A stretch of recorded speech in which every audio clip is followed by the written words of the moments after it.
Kembali di Anyi Sore, pemirsa, Mahkamah Agung memutuskan mengembalikan aset First Travel ke jemaah korban penipuan. Meski telah diputuskan pada bulan Mei 2022, namun hingga kini jemaah masih belum menerima sepeser pun dari aset yang dikembalikan.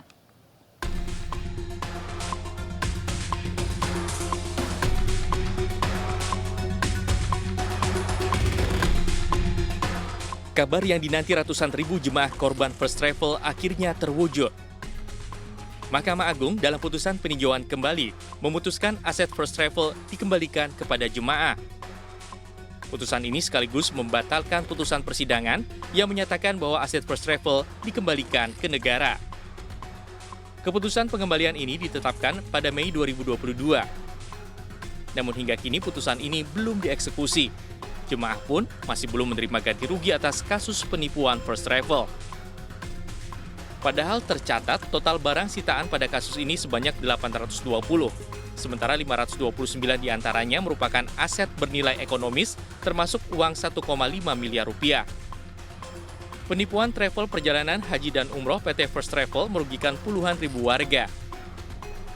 Andika Surahman dan Anissa Devitasari Hasibuan, pemilik PT First Travel, ditetapkan menjadi tersangka dan divonis 20 tahun dan 18 tahun penjara dan denda 10 miliar rupiah. Tersangka lain, Anissa Hasibuan, Siti Nuraida Hasibuan, divonis 15 tahun penjara dan denda 5 miliar rupiah. Ketiganya didakwa atas tindak pidana pencucian uang. Sempat mengajukan kasasi pada Februari 2019 lalu, namun ditolak oleh Mahkamah Agung. Aset terdakwa pun disita.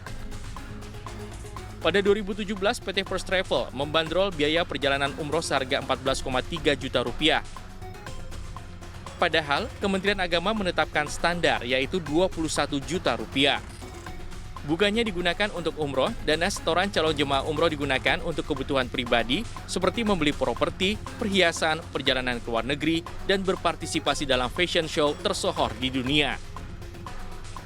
Tim Liputan iNews melaporkan. Bagaimana kelanjutan dari putusan atas pengembalian aset First Travel untuk mengganti kerugian jemaah? Untuk membahasnya telah bergabung bersama kami kuasa hukum korban First Travel Lutfi Yazid dan salah satu korban First Travel Setianingsih Handayani. Selamat sore Pak Lutfi dan Bu Aning. Sore. Baik, saya Mbak pertama Stephanie, ingin sore. ke Pak Lutfi terlebih dahulu. Pak Lutfi, Mahkamah Agung telah memutuskan bahwa aset dikembalikan pada jamaah. Nah, tanggapan Anda pertama kali sebagai orang yang mendampingi korban ini sejak lama seperti apa? Itu kan putusannya itu tanggal 25 Mei ya tahun lalu. Artinya sudah 9 bulan ya. Tetapi kan tidak ada itu seperti apa bunyi putusannya, amar putusannya. Kita cari di websitenya Mahkamah Agung sampai hari ini sudah 9 bulan juga tidak ada ya. Ini kan ada apa kan begitu. Nah, yang kita baca di media hanya penjelasannya dari juru bicara Mahkamah Agung, Andi Samsan Nganru ya. Andi Samsan Nganru menyampaikan begini kepada media. Saya baca lengkapnya ya. Pertimbangan pada pokoknya mengenai status barang bukti, Majelis PK tidak sependapat dengan putusan juris faksi tentang sebagian dan barang bukti berupa uang maupun aset-aset. Karena dalam perkara inkasu tidak ada hal-hal negara yang dirugikan. Ya, itu. Jadi ini juru bicara yang namanya Dr. Andi Samsan Nganru. Ya, padahal di dalam putusan kasasi beliau adalah ketuanya. Dan di dalam putusan PK beliau membuat statement semacam ini. Padahal kan seorang hakim agung itu kan sebetulnya tidak boleh mengomentari putusannya hakim yang lain. Ya. Nah, jadi sekarang di dalam putusan kasasi yang lalu dikatakan bahwasanya ini dirampas oleh negara. Artinya ada hak-hak negara yang dirugikan. Nah, sekarang mengatakan bahwa tidak ada hak-hak negara yang dirugikan. Jadi di Mahkamah Agung sendiri terjadi perbedaan-perbedaan semacam ini. Oke, Jadi Pak kan Lutfi, artinya tindak lanjut dari korban ini selanjutnya apa rencananya? Mengingat bagaimana kemudian untuk memperjuangkan pengembalian uang mereka yang dirugikan artinya? Iya, kan itu memang yang diminta dari awal ya oleh para jamaah ini agar mereka itu dikembalikan uangnya atau mereka diberangkatkan. Dan ini juga sesuai dengan keputusan Menteri Agama 589 tahun 2017. Yang bunyinya adalah bahwa uang jamaah ini semuanya harus dikembalikan atau mereka diberangkatkan. Nah, juga Menteri Agama waktu itu Lukman Hakim Saifuddin. Nah, begitu juga setelah ganti Menteri Agama ke Pak Fakhrul Razi, ya, dalam rapat kerja dengan DPR RI Komisi 8 akhir tahun 2019, beliau mengatakan, kami akan berangkatkan secara bertahap, ya, tapi juga tidak terjadi. Bahkan sampai sekarang Menteri Yakut, ya, Menteri Yakut pun tidak bisa berbuat apa-apa. Nah, ini kan sebetulnya tinggal itikat baik untuk mewujudkan apa yang ada di dalam keputusan menteri terhadap janji-janjinya, ya.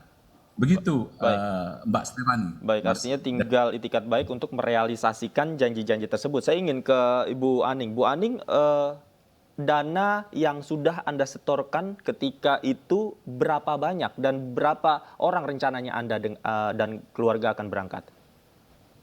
Untuk awalnya itu 14.300.000 per orangnya. Terus ada, karena nggak berangkat-berangkat, setelah itu ada SK dari pimpinan first travel, kalau ingin berangkat nambah 2,5 juta. Jadi per orangnya itu 16,8 juta. Kali 6 orang, untuk saya sendiri untuk satu keluarga 6 orang. Hampir 100 juta artinya total kerugian keluarga Anda, Bu Aning. Ya.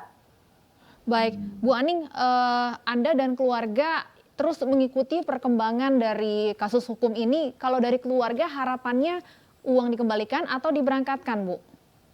Harapannya diberangkatkan, Mbak. Seharusnya Ibu dan keluarga berangkat tahun berapa? 2017. 2017, sudah hampir 6 tahun artinya ya, Bu, ya?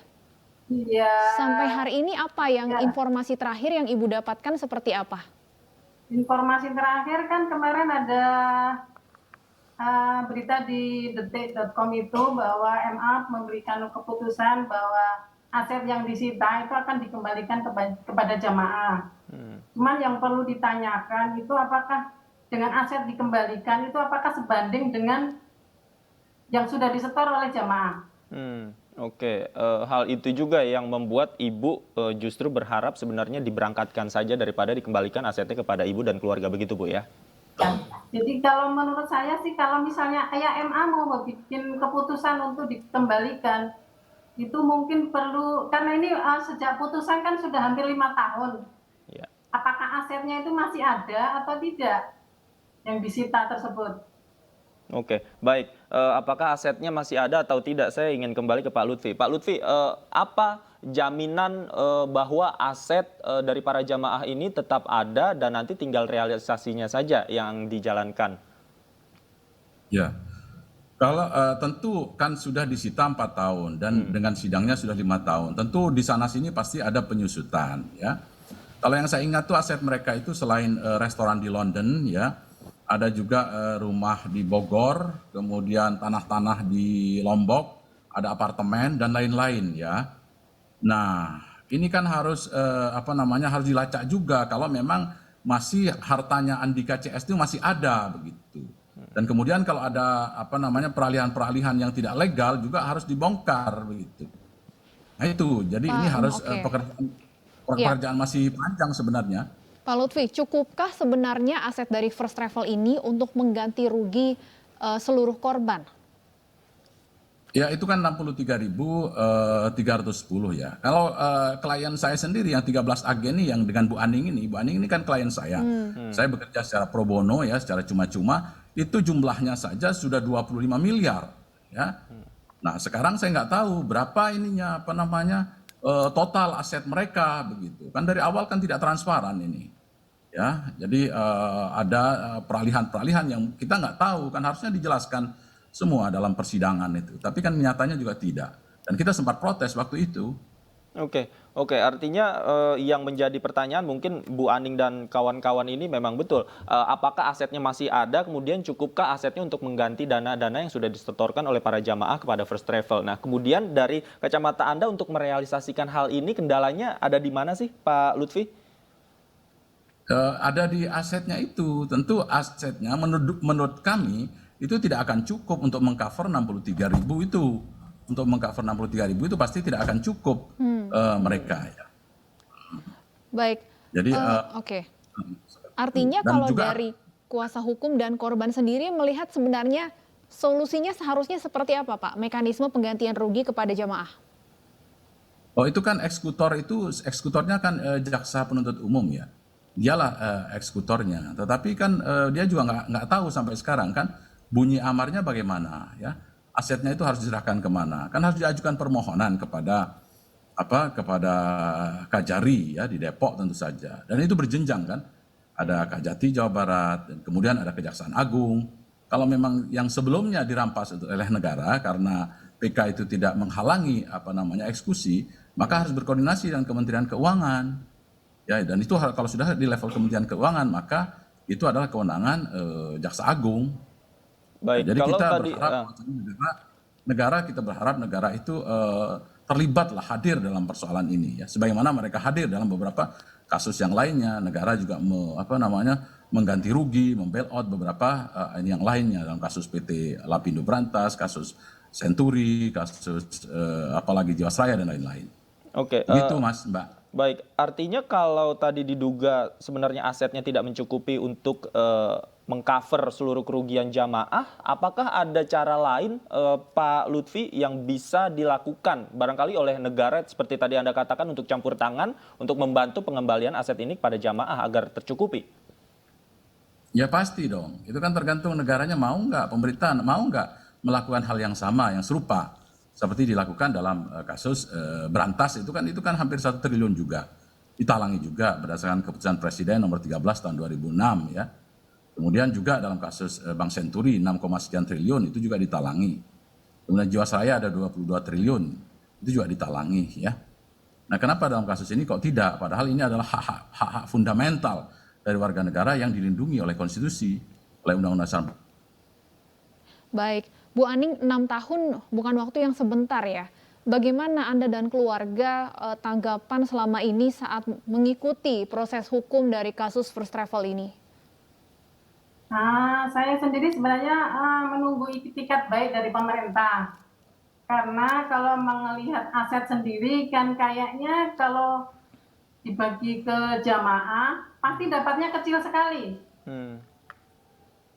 Sulit untuk mengharapkan Yang pengembalian aset ya? Yang disita misalnya 25 juta, itu kalau saya hitung dibagi 63.000, ketemunya itu cuma 396.000 yang dibagi ke jamaah. Itu belum dikurangi dengan biaya untuk kuratornya.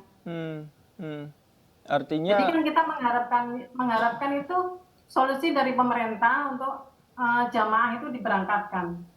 oke, itu juga mendorong Ibu masih berharap sebenarnya ganti ruginya bentuknya adalah diberangkatkan saja daripada pengembalian uang tunainya ya Bu? Iya, betul. Dari korban yang lain, Bu, mungkin Bu Aning juga tahu dan kenal selain keluarga Bu Aning yang 5 orang lainnya, korban-korban lainnya punya keinginan yang sama, Bu, agar ganti ruginya diberangkatkan saja yang penting. Rata-rata semua pengennya diberangkatkan, Mbak. Meskipun kayak kemarin berita tentang putusan MA itu mau dikembalikan, mereka mungkin merasa senang, cuman kan mereka tidak tahu sebenarnya berapa nominal yang akan diterima. Oke, baik. Kalau cuma 300-400 ribu sebenarnya kan kayak gimana ya, nunggu 6 tahun. Iya, dan tidak sebanding dengan nilai yang disetorkan, Bu ya. Baik, saya ingin ke Pak Lutfi. Pak Lutfi, artinya proses ini sampai nantinya terrealisasi kan masih panjang. Kemudian tadi juga Anda sebutkan ada tantangan-tantangan sendiri dari nilai asetnya, kemudian dari peran negara yang harus hadir. Apa ada upaya yang nantinya akan ditempuh oleh tim kuasa hukum dan juga para jamaah korban penipuan First Travel ini? Selanjutnya seperti apa? Ya, tentu kita akan minta ke Mahkamah Agung untuk segera kita dapat ya informasi tentang bunyi atau amar putusan itu ya, karena itu kan untuk publik kan. Itu satu. Yang kedua tentu kita akan berbicara ya kita dengan pemerintah, dengan Kementerian Agama ya, bagaimana solusinya ini. Karena bagaimanapun mereka adalah Kementerian Agama yang memberikan persetujuan kepada PPIU ini dan juga punya kewajiban berdasarkan Undang-Undang Nomor 8 tahun 2019 untuk melakukan audit apakah perusahaan ini sehat atau tidak.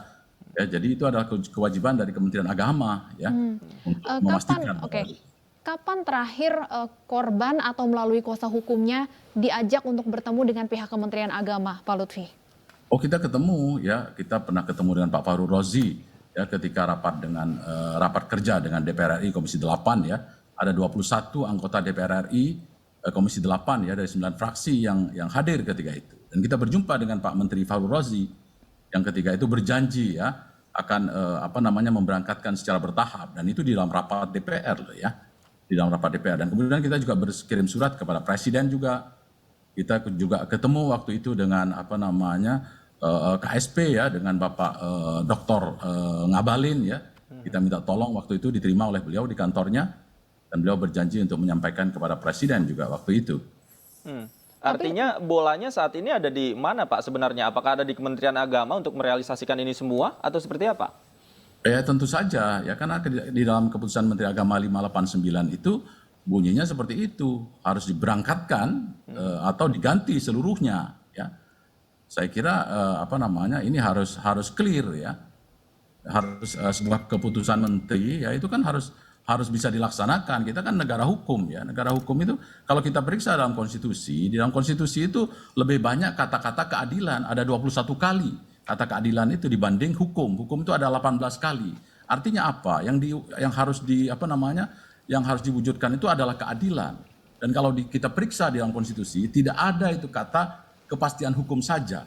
Yang ada itu adalah kepastian hukum yang berkeadilan di pasal 28D ayat 1. Jadi itu sebetulnya cita-cita negara hukum kita ya.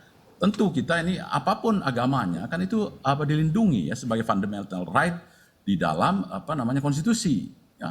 Ada 11 kali, saya hanya ingatkan aja. Kata agama di konstitusi kita itu ada 11 kali ya di negara hukum kita ini ya. Jadi kita harus ke sana. Jadi jangan sampai ini menjadi presiden yang jelek ya di masa yang akan datang ya. Jadi ini baru satu PT ini. Baik. Ya. Bu Aning, akibat tindakan dari oknum bisa kita katakan demikian, ibadah Anda dan keluarga tertunda sekian lama. Apa yang ingin Anda sampaikan, Bu Aning? Yang jelas saya tetap mengharapkan pemerintah itu memberikan solusi untuk kasus first travel ini, karena sudah hampir 6 tahun berjalan dan istilahnya nasib jamaah itu nggak jelas. Jadi saya tetap mengharapkan itu solusi dan campur tangan pemerintah.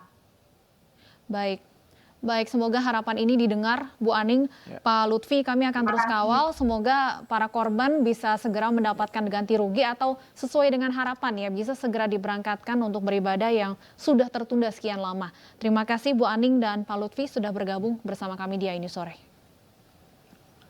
Pemirsa, alih-alih dibina, delman nantinya akan dilarang beroperasi di kawasan Monumen Nasional. Kami hadirkan informasi selengkapnya usai jeda berikut.